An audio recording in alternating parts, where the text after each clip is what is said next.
ഒരു കാരണവശാലും വെള്ളത്തിൽ ഒരാൾ മുങ്ങിത്താഴ്ന്നുകൊണ്ടാൽ എടുത്ത് ചാടരുത്. കാരണം നിങ്ങളിൽ പല ആളുകളും ധരിച്ചു വെച്ചിട്ടുണ്ടാവും നീന്തൽ അറിയാം, അതുകൊണ്ട് ചാടി ഇറങ്ങി ഒരു ജീവൻ രക്ഷപ്പെടുത്താം എന്ന് വിചാരിച്ച് ഓടിപ്പോയി കഴിഞ്ഞാൽ നിങ്ങളുടെ ജീവൻ അപകടത്തിലാവും. മുങ്ങിത്താഴ്ന്ന ആൾ നിങ്ങളെ പിടിക്കും.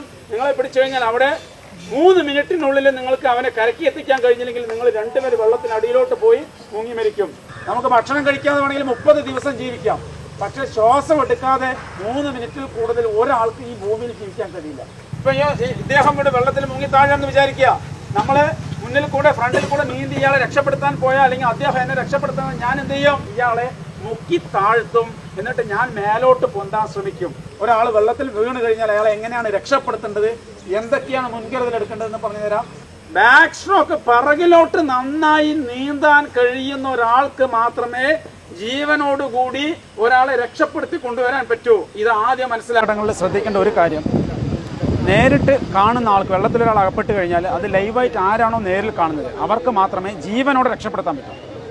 അത് 3 മിനിറ്റിനുള്ളിൽ ക്രിയാത്മകമായി ഇടപെട്ടാൽ മാത്രമാണ് ജീവനോടെ രക്ഷപ്പെടുത്താൻ കഴിയും. അല്ലെങ്കിൽ 3 മിനിറ്റിനകത്ത് അദ്ദേഹം അൺകോൺഷ്യസ്. അത് ആരായാലും, എത്ര സ്വിമ്മർ ആണെങ്കിൽ പോലും, എത്ര ശക്തിയുള്ള ആളാണെങ്കിലും കായികമായിട്ട് ബലമുള്ള ആളാണെങ്കിലും 3 മിനിറ്റ് കഴിയുമ്പോൾ ശ്വാസം കിട്ടാതെ 3 മിനിറ്റ് സമയം വെള്ളത്തിനകത്ത് മുങ്ങിപ്പോയാൽ അൺകോൺഷ്യസ് ആവും. അടുത്ത 6 മുതൽ 9 മിനിറ്റിൽ മസ്തിഷ്ക മരണം സംഭവിക്കും.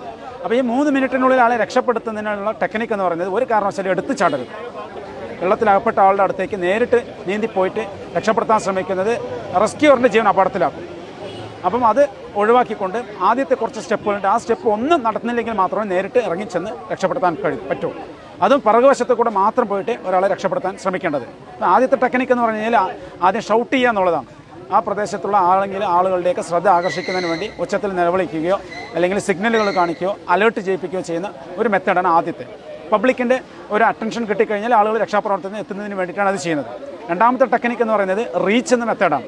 റീച്ച് എന്ന് പറഞ്ഞു കഴിഞ്ഞാൽ എത്തിപ്പിടിക്കാൻ പാകത്തിലൊരു വസ്തു നീട്ടിക്കൊടുക്കുക. അതൊരു വടിയാവാം, അല്ലെങ്കിൽ ഒരു കയറാവാം, അല്ലെങ്കിൽ ഒരു തുണിയാവാം, അല്ലെങ്കിൽ ഒരു സാരിയോ ലുങ്കിയോ എന്തെങ്കിലും ആവാം. ഒരു 5-6 മീറ്റർ നീളമുള്ള ഒരു സാധനം തൊട്ടടുത്ത് തന്നെയാണ് മുങ്ങി താഴ്ന്നതെങ്കിൽ നമ്മൾ അങ്ങോട്ട് റീച്ച് ചെയ്യുക, എത്തിച്ചു കൊടുക്കുക. അതിനകത്ത് പിടിച്ച് ആളെ വലിച്ച് അങ്ങോട്ട് കയറ്റുക എന്നുള്ളതാണ്. അടുത്ത ടെക്നിക്ക് പറഞ്ഞാൽ ത്രോ ചെയ്യുക എന്നുള്ളതാണ്. എന്തെങ്കിലും ഫ്ലോട്ടിംഗ് ഡിവൈസ്, വെള്ളത്തിൽ പൊന്തിക്കിടക്കാൻ സാധ്യതയുള്ള എന്തെങ്കിലും ഫ്ലോട്ടിംഗ് ഡിവൈസ് മുങ്ങിത്താഴ്ന്ന ആളുടെ അരികിലേക്ക് എറിഞ്ഞു കൊടുക്കുക.